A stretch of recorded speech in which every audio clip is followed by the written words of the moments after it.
Kaixo guztioi, bueno, ja bukatu ditugu indar mota ezberdinak azaltzen eta ikusten ariketa errezetan zelan apika daitezken, eta orain hasiko gara zenbait dinamika ariketekin, hau izango da lehenengoa, eta bakoitzean ikusiko ditugu egoera ezberdinak. Hau da, hemendik aurrera guztiak izango dira ariketen ebazpenak, eta ariketa bakoitzean ikusiko dugu kontzeptu berri bat.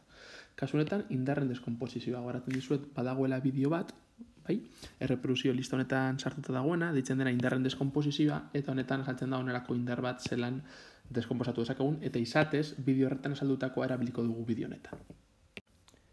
Bueno, hau da proposatzen diguten problema, daukagu kutsa bat jarrita gaineza baten gainean, eta aplikatzen zaio F indar bat, eta esaten digute F indar horren eta plano paraleloen artean alfa, alfa 30 gradu daudela, hau izango dira 30 gradu, horretaz aparte esaten digute indar honen balioa edo modula izango direla 20 newton, eta gorputz honen masa 10 kilogramo.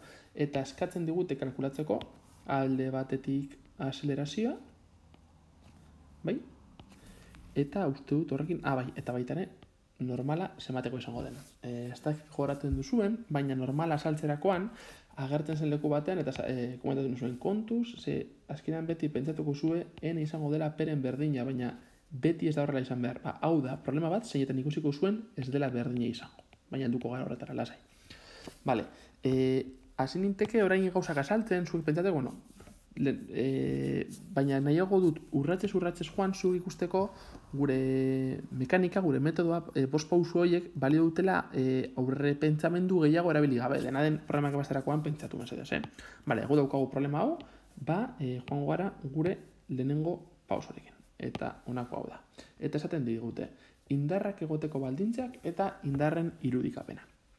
Bale, ni lehenik eta behin badakit gorputzak masa baldin badauka, pisu bat izango dugula, hemen pisua irudikatzen dut, horretaz aparte, nola kontaktuan dagoen gainezal batekin, normal izango dugu, urrengo galdera izango zen, ikusten dugu indarra idatzita dagoela, kanpoko indarra daukagu, eta marruskadura indarra izateko, mugimendua gongo da, gainezal bat daukagu, baina hemen ez da nua agertzen, gure marruskadura koefizientea, normalean datu bezala jartzen digutena, ez da agertzen.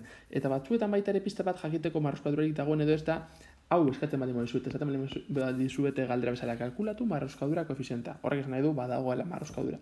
Kasu honetan, nola ez den hori agertzen eta hemen ez da hau bezalako zerbait agertzen, onartuko dugu marruskadurarik ez dagoela. Eta hau azkenan ikusi dugu, ariketa pizkat errezago ateratzeko. Baina ariketa berdin-berdina egin daiteke, imaginatu esaten dute mu dela 0,2. Eta, proposatzen dizuet, ariketa bezala hori kalkulatzea. Argi dago, aterako zaigun azelerazioa handiago izango dela, honekin baino ez da. Ze marruskadurak egiten zuena zen pizkat balastatu, frenatzen zuen gorputza. Bale, orduan, behin hau eginda, bagoaz gure bigarren pausorekin. Bigarren pauso honek esaten digu. Joango gara, ardatzak margozten, eta menazten da el jaleo.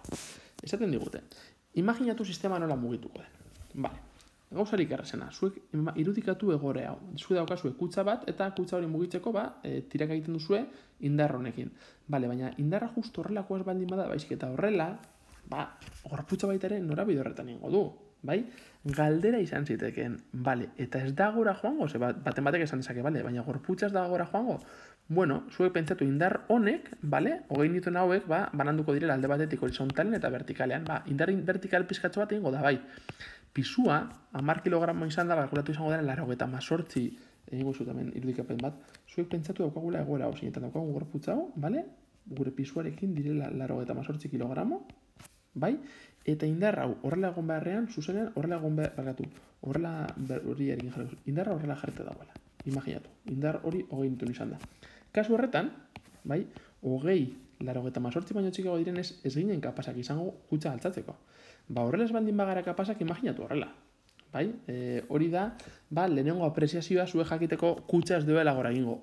Beste gauza bat da esaten baldin badidate, esaten baldin badidate, adibidez, hau 20 newton izan beharrean, direla, jarriko dut, 100 handiago, 1000, exageratzeko, 1000 newton, kontuz, Hor ja, kutsa gora egingo du, eta kontuz ibili barko ginateke, eta baita ere hau 1000 baldin badira 20 baina erabiltzen ditugun zenbakiak basuago direla zuek horrelako dudak izateko.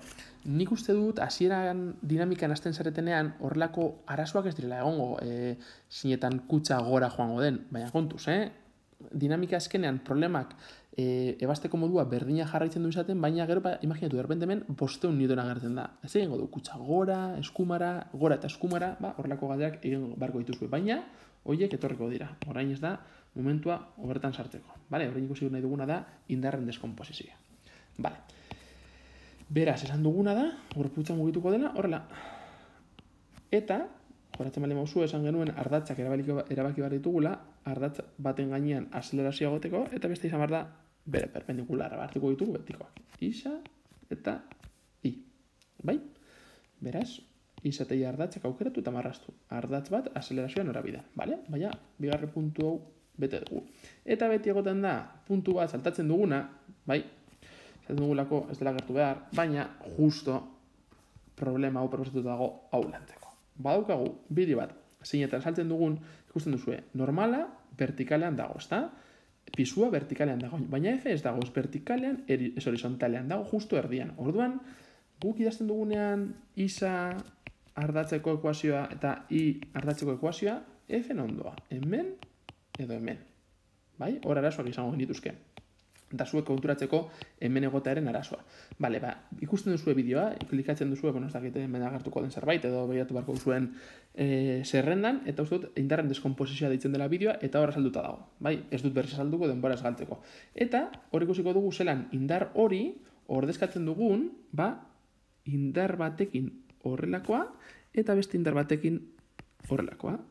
Triangolo bat egiten lortzen da, eta honi ditzen zaio F aspi isa, eta honi F aspi. Eta gainera, kalkulatzen dugu, F aspi isa balio duela F bider kosinu hemen dagoen angeloa. Kosinu alfa, zuzenen jarriko dut, kosinu alfa. Eta F aspi izango dela F bider sinu alfa. Kasu honetan, F izango zen 20 newton, bai? Datu bezala daukagulako, eta hemen jarriko genuke kosinu 30 gradu. Eta hemen jarriko genuke 20 bider sinu 30 gradu. Hori daukaguna, bale? Hau, nondi datorren, zuen duda baldin bada boton del paniko, jartzen gara urduri, nondik atera du hori, ez du azaldu nondik atera duen, joan bideo honetara, bale? Laugarren pausuan, idatziko ditugu ja gure ekuazioak.